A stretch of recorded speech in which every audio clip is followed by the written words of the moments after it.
he remembers his dad taking his hand and, like, covering his eyes. So he's sitting there with his dad's hand over his eyes. His dad tells him, like, whatever you do, don't look at him. You are looking at, like, an apex predator that sees you as a rabbit. He felt hunted. His dad takes his hand off of his eyes, and he looks up at his dad, and his dad looks like all the moisture had been sucked out of his face, and he suffered a cardiac arrest right there next to him, right there on the side of the river.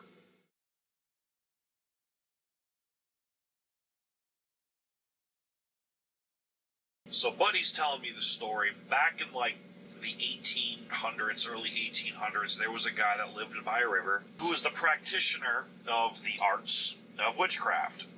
Apparently, he had 2 for sure, possibly 3, women that were under his tutelage, so they were witches, like in training, I guess, that lived with him in this little house, shanty, whatever, out by this river. And he had a bit of a malicious streak. He was rather benevolent normally, but he could be extremely nasty and vindictive when he wanted to be, if you pissed him off. Something happened where he got caught up by the locals, the townsfolk, and they started to suspect him of being in cahoots with the devil, so to speak. And these 3 women that were always with him, you know, it was already very anti-Christian, because, you know, back then, 1800s, it was a very Judeo-Christian-led style belief system and country back then. And the fact that he apparently had 3 different women that he was sleeping with was already made him a bit of a pariah. But he was still accepted enough in the town. You know, he could do his shopping there. He could buy supplies there. But everyone always said that he had this air about him of power and authority that just kind of include people in that he wasn't normal. But he was polite enough and nice enough. No one ever really pushed the issue.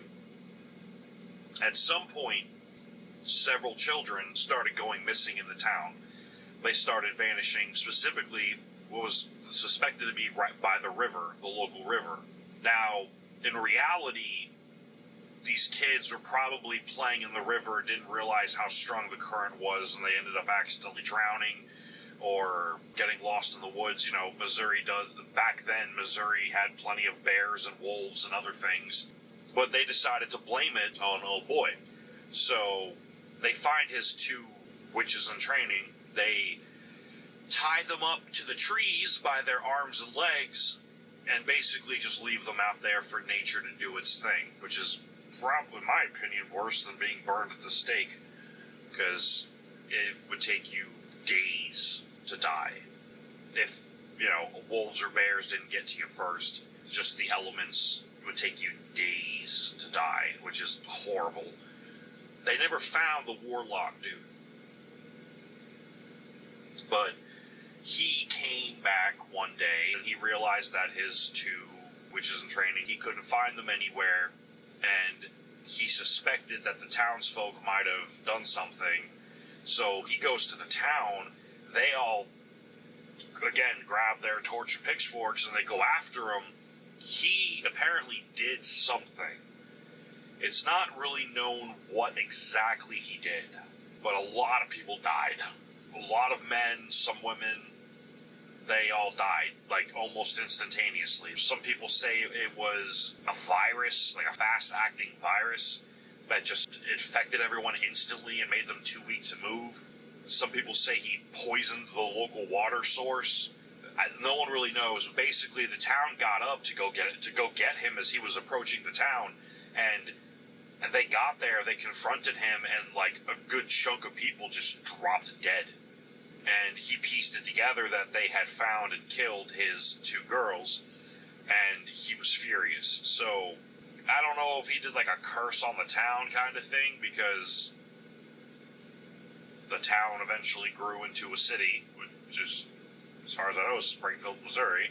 But apparently he's still out there somewhere. Like, he never died. He spends his time wandering the woods, trying to find the 2 women that he so loved and trained. But he wanders these areas of woods around the river. Sometimes fishermen or river goers or hikers would see him out there. Sometimes he would just walk on by, and other times, apparently, if you locked eyes with him and you stared at him for too long, you would go blind, or you would be struck with a sudden illness that would just take you out within hours, or sometimes nothing would happen. I guess it really depended on who it was and how he was feeling that day. But there have been apparently multiple sightings, and now the guy telling me the story says that him and his father were out there one day back in like I think he said the 70s, and while they were fishing, they thought they saw a guy on the other side of the river wearing a ghillie suit almost, like clothes that were made out of foliage. And he had this very gaunt, pale face, these very vibrant, even noticeable across the river, vibrant blue eyes, jet black hair that was really long and matted and had sticks and twigs in it and whatnot. And he locked eyes with them across the river, and he remembers his dad taking his hand and like covering his eyes and like, oh, what the hell? And so he's sitting there like, okay, with his dad's hand over his eyes, and his dad tells him like, whatever you do, don't look at him. And the son's, the guy told me the story, he said he was terrified. He doesn't know why. This wave of just fear. At first it's like, it's a weird homeless dude, and then his dad covered his eyes, and there was just like this sudden click in his head of like, you are looking at like an apex predator that sees you as a rabbit. He felt hunted. Like, he was too scared to move, he was too scared to breathe. He just stood there squeezing the hell out of that fishing pole with his dad's hand over his eyes, just holding his breath. He said after what felt like 10 minutes, his dad takes his hand off of his eyes, and he looks up at his dad, and his dad looks like all the moisture had been sucked out of his face, and he suffered a cardiac arrest right there next to him, right there on the side of the river.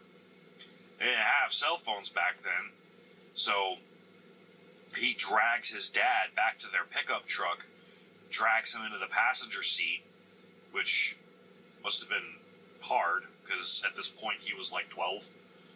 And you're talking about a full-grown man. So he drags him into the truck somehow, and he gets behind the wheel, and he tries to drive back home, but he gets pulled over by the cop. He stops for the cops, hops out of the car, runs up to the cop, and the cop goes from, put your hands where I can see him, to, oh my God, you're a kid driving this truck? And the kid's screaming and crying, and he's like, my dad, my dad, my dad. So the cop runs over to the passenger seat. His pops is already gone. They call an ambulance or whatever, the cops take him home. But he often wonders if that was a wizard.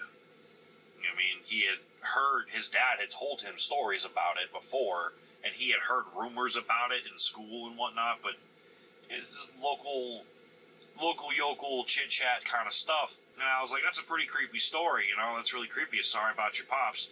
And he's like, oh yeah, I mean, in reality, my dad was, he was a hard worker, but he probably just had a heart attack. The fear of the moment of him covering my eyes and everything that was going on, he said he wonders if maybe his dad was like seizing or something, and he didn't want his son to see it, so he covered his eyes. He doesn't know for sure. He just knows that as soon as his dad took his hand off of his eyes and he looked over at his dad just dropped. And he looked sunken in. Like, his face was all pulled in, and I'm like, it sounds like he had a stroke. I mean, maybe they listed it as a coronary, but it sounds like his dad had a stroke. He's like, his jaw was kind of hanging sideways a little bit. The skin was real tight. He looked like he hadn't had a drink of water in 50 years. To him, it's all kind of fuzzy because of the adrenaline dump and everything that went on. He said to him it was very fuzzy. He thinks it was just his mind playing tricks on him. Yeah, I've never heard of that one. Anybody watching this from Missouri, let me know if you've ever heard about it. I've never heard of it. I even Googled it to see if maybe, like the local, I got a bunch of different websites I check out for local legends and stuff. I've never heard of it. But what freaked me out, right? So I'm sitting here trying to sleep, and I'm watching scary YouTube videos trying to go to bed. I'm turn my phone off, and I put my rain sounds on, and I'm sitting there, I'm about to doze off, and I get a notification on my phone. I think it's maybe an update about the trailer that I'm waiting for. Turns out it's a update from my Newsbreak app. And not, being half asleep, I click on it thinking it's a message from the Prime Incorporated app. And what it is, it's a link to a story that dropped today, May 1st, about a creature or some thing that was spotted by a river right here in Missouri. Like, what are the fucking odds of that? That's creepy as hell. That I heard this story today, thinking, wow, what a fantastically weird story to put on my channel, and then a freaking Newsbreak app article drops of someone got a thermal photo, like from a deer cam or something. They got like a thermal photo of what looks to be like a dude just chilling in the freaking woods in the middle of nowhere by the side of a river. I'm going to leave the link to the article in the description so you can check it out for yourself. But I was also thoroughly creeped out, especially when I saw the article. I was like, yo, what the hell? I just heard this story. So, let me know what you think in the comments below. Hopefully y'all get more sleep than I did. Good night. Thank you for watching. If you enjoyed the video, please like, subscribe, maybe even leave a comment, and check out my other videos, like this one. Bye-bye.